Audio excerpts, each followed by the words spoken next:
Masuk surga itu dari umat Islam hanya satu. Lah satu itu siapa? Ma'ana alaihi wa ashabi, yaitu yang aku, yaitu Nabi dan para sahabatku ada padanya. Artinya meskipun ngaku Islam tapi tidak mengikuti Nabi dan para sahabat-sahabat beliau, maka dia tidak termasuk yang satu golongan ini.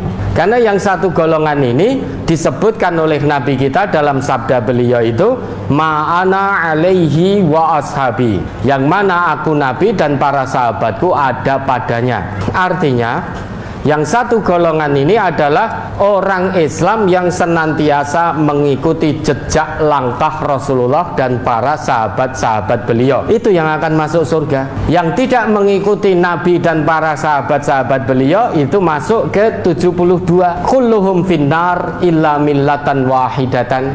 Yang 72 ini semuanya di neraka. Itu sabda Nabi, illa millatan wahidah, kecuali satu. Yang satu ini akan di surga, yaitu yang Nabi dan para sahabat ada padanya.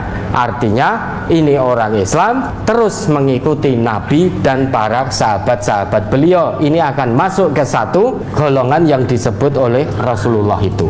Ya termasuk kita Bapak Ibu. Kalau kita tidak mengikuti Rasulullah dan sahabat-sahabat beliau, maka akan masuk ke 72 golongan finnar, naudzubillah. Maka biar tidak masuk finnar, ikutilah Rasulullah dan para sahabat-sahabat beliau. Niscaya akan dijamin oleh Nabi kita termasuk yang satu golongan.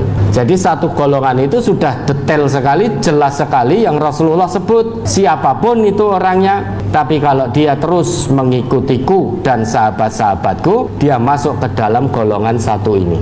Kalau Bapak Ibu terus mengatakan oh berarti gue sing mengikuti Nabi dan sahabatnya hanya MTA, musyrik. Musyrik sudah, musyrik itu satu perbuatan syirik yang luar biasa. Karena yang Nabi sebutkan satu golongan ini hanya siapa yang mengikuti Nabi dan para sahabat beliau. Selain yang mengikuti Nabi dan sahabat beliau, masuk 72 golongan yang dijanjikan oleh Nabi. Penting untuk kita tahu dalilnya terlebih dahulu sebelum beramal.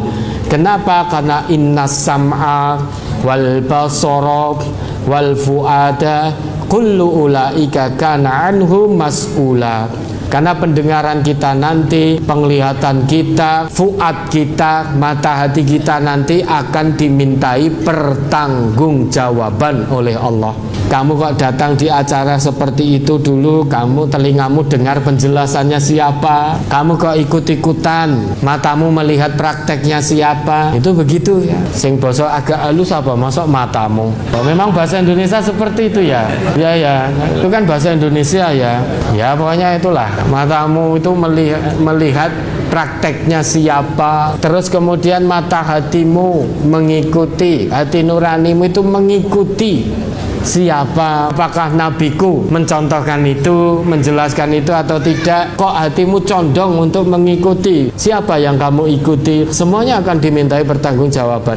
Maka kalau Bapak tadi bertanya apakah saya boleh datang kalau undangan seperti itu, jawab kami boleh selama panjenengan sudah pirsa dalil kuatnya, dalil sahihnya. Selama belum menemukan dan belum pirsa dalil yang kuat baik dari ayat Al-Quran maupun hadis-hadis Nabi yang sahih, kita tidak akan datang kalau diundang di acara-acara seperti itu.